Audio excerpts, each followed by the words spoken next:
కేవలం కార్పొరేట్ కంపెనీల ప్రయోజనాల కోసం తప్ప సామాన్య ప్రజానికానికి ఎలాంటి ప్రయోజనం లేదని చెప్పి స్పష్టమవుతుంది. అదానీ ప్రయోజనాల కోసం మన దేశ ప్రధాని నరేంద్ర మోడీ కంకణం కట్టుకుంటే నరేంద్ర మోడీ ఆదేశాలను తూచే తప్పకుండా పాటిస్తున్న ఏకైక ముఖ్యమంత్రి చంద్రబాబు నాయుడు అని చెప్పేసి మీకు మనవి చేస్తున్నాను. భారతదేశంలో విద్యుత్ రంగంలో తీసుకొస్తున్న సంస్కరణలు అన్నింటిలో అగ్రభాగాన ఉన్నది మన రాష్ట్ర ప్రభుత్వం. ఈరోజు రాష్ట్రంలో స్మార్ట్ మీటర్ల పేరుతోటి పెద్ద ఎత్తున ప్రజలపైన భారాలు వేస్తున్నారు. గత ప్రభుత్వం వైసీపీ ప్రభుత్వం స్మార్ట్ మీటర్లు తీసుకొస్తే దాన్ని వ్యతిరేకించింది తెలుగుదేశం పార్టీ. అలాంటి తెలుగుదేశం పార్టీ వాళ్ళ అధికారంలోకి వచ్చిన తర్వాత ఏమాత్రం సిగ్గు ఎగ్గు లేకుండా అదే స్మార్ట్ మీటర్లు కొనసాగిస్తున్నారు. మీకేమాత్రమైన నైతికత ఉందా అని చెప్పేసి అడుగుతూ ఉన్నాం. అంతేకాదు అదాని షిరిడి సాయి కంపెనీలు ఇచ్చే కమిషన్ల కోసం కక్కుర్తిపడి ఆంధ్రదేశ ప్రజలపైన వేలు లక్షల కోట్ల రూపాయల భారాలు వేస్తున్నారు. ఆ రోజు జగన్మోహన్ రెడ్డి సెకితో ఒప్పందం చేసుకుంటే ₹2.59 ధర ఇస్తారా, ₹1.99కే మార్కెట్లో విద్యుత్ దొరుకుతుంది కదని చెప్పేసి అడిగారు.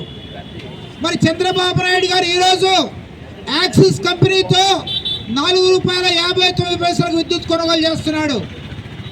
ఏమాత్రమైన ఇంగితం ఉందా చంద్రబాబు గారు అని చెప్పేసి అడుగుతున్నాం. అంటే మీరు చేస్తేనేమో మంచి పని, ఇతరులు చేస్తే చెడ్డ పనే. ఈ రకంగా పోటీపడి గత ముఖ్యమంత్రి జగన్మోహన్ రెడ్డి, నేటి ముఖ్యమంత్రి చంద్రబాబు నాయుడు పోటీపడి ఆంధ్ర రాష్ట్ర ప్రజల మీద భారాలు వేస్తున్నారు. ప్రజల మీద భారాలు వేయడంలో ఎవరికి ఎవరు తీసిపోరని చెప్పేసి మీకు మనవి చేస్తున్నాను. ఈరోజు రాష్ట్రంలో అనేక ప్రాంతాల్లో గత నెలలో వందల వేల సంఖ్యలో ప్రజలు స్మార్ట్ మీటర్లు వ్యతిరేకించారు. ఒక పక్క విద్యుత్ శాఖ మంత్రి అంటాడు ప్రజల యొక్క ఆమోదం లేకుండా స్మార్ట్ మీటర్లు పెట్టమని చెప్పేసి అంటాడు. మరోపక్క చీఫ్ సెక్రటరీ అంటాడు స్మార్ట్ మీటర్లు పెట్టాల్సిందని చెప్పేసి అంటాడు. అంటే ప్రభుత్వంలో ఉండే మంత్రులు ఒక మాట చెప్తే ప్రభుత్వ ప్రధాన కార్యదర్శి మరో మాట చెబుతున్నాడు.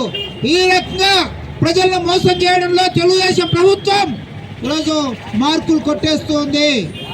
మేము అడుగుతున్నాం, విద్యుత్ రంగంలో సంస్కరణలు ఎవరి కోసం? ప్రజల కోసమా, కార్పొరేట్ కంపెనీల కోసమా? చంద్రబాబు నాయుడు ఏమాత్రం సిగ్గు ఎగ్గు లేకుండా చెబుతున్నాడు మేము ప్రజల మీద భారాలు వేయమని. ఒక పక్క వేల కోట్ల భారాలు వేస్తూ మరో పక్క అబద్ధాలు వల్లించడం చంద్రబాబుకు మాత్రమే చెల్లుతుందని చెప్పేసి మీకు మనవి చేస్తున్నాను.